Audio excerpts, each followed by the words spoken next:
Kedua, zona teritorial dan zona tambahan. Lautan teritorial merupakan kawasan lautan yang mana berpisah jarak 12 mil bermulai dari garis dasar menuju lautan lepas. Dengan asumsi luas laut berbatasan dengan lebih dari satu negara di bawah 24 mil. Yang mana lautan teritorial ini memiliki regulasi serta peraturan yang ditetapkan dan dibentuk oleh masing-masing negara terkait. Di lautan teritorial, negara memiliki keistimewaan berdaulat secara keseluruhan, namun tetap memberikan jalur transportasi untuk lalu lintas yang tenang, baik di atas maupun di bawah laut. Sedangkan zona tambahan ialah jalur air yang berbatasan dengan laut atau batas laut regional, tidak termasuk pengaruh negara tepi laut yang dapat mempraktikkan kebebasan administratif khusus untuk mencegah pelanggaran steril, tradisi, moneter, biaya, dan undang-undang serta pedoman pergerakan di dalamnya.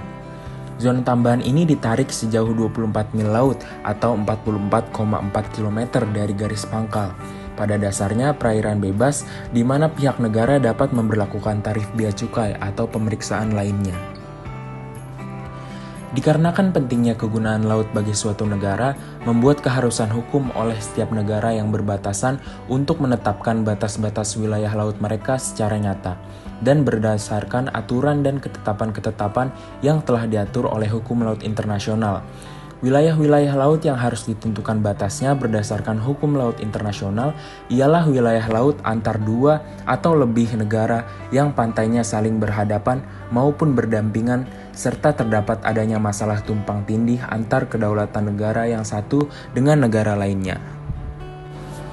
Salah satu kasus yang dapat menggambarkan kita bagaimana penetapan batas laut teritorial antar kedua negara atau lebih ialah kasus antara Timor Leste dan juga Indonesia, yang mana wilayah lautan teritorial antara Timor Leste dan Indonesia yang termasuk wilayah saling tumpang tindih dan harus diberi batas menurut hukum laut internasional adalah wilayah laut di Selat Ombay, Selat Wetar, dan Laut Timor.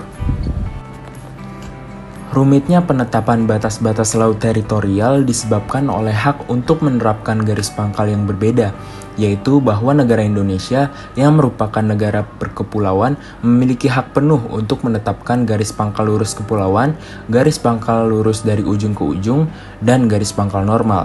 Sementara itu, Timor Leste yang merupakan negara pantai tidak memiliki hak menerapkan garis pangkal pulau dan hanya mendapatkan hak menerapkan garis pangkal normal serta garis pangkal lurus.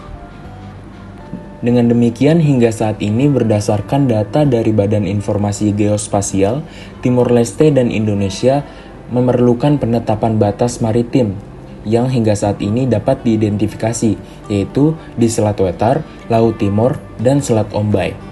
Kedua negara menyepakati rencana kerja bersama atau Joint Plan of Work, yang di dalamnya menuangkan tahapan perundingan baik dari tahap persiapan, diskusi teknis, hingga penetapan garis batas maritim yang akan disepakati. Sehingga di perairan inilah Professional Agreement antara Timor Leste dan Indonesia dapat diberlakukan.